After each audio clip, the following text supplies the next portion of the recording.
इम्तिहान। एक आदमी एक भयानक समुद्र दुर्घटना से बच गया और वो तैरते हुए एक सुनसान टापू पर पहुंच गया। वह टापू पर बिल्कुल अकेला था।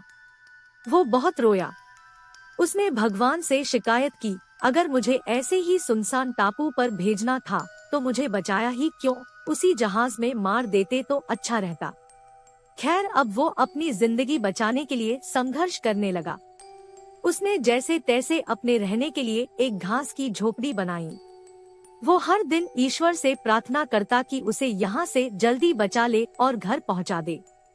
एक दिन वो जंगल में खाना ढूंढने गया। जब वापस लौटा तो उसने देखा कि उसकी झोपड़ी में आग लगी हुई है। झोपड़ी लगभग जल चुकी थी और सिर्फ धुआं निकल रहा था। अपनी जलती हुई झोपड़ी को देख वो बहुत रोया और भगवान से कहा, आप मेरे साथ ऐसा कैसे कर सकते हो? बचा नहीं सकते तो कम से कम मुझे चैन से तो रहने दो। ऐसे ही रोते हुए उसे नींद आ गई।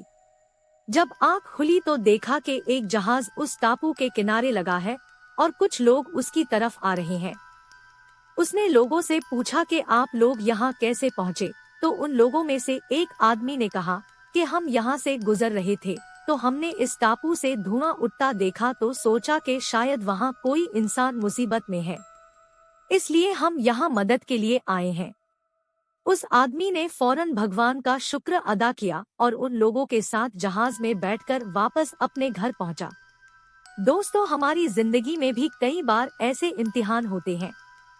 जब भी कुछ भी गलत होता है तो हम जल्द ही निराश हो जाते हैं, लेकिन हमें याद रखना चाहिए कि ये कठिन समय इस बात का संकेत है कि ईश्वर हम पर आशीर्वाद बरसा रहा है, क्योंकि हमारे लिए क्या अच्छा है और क्या बुरा ये सिर्फ ईश्वर ही जानता है।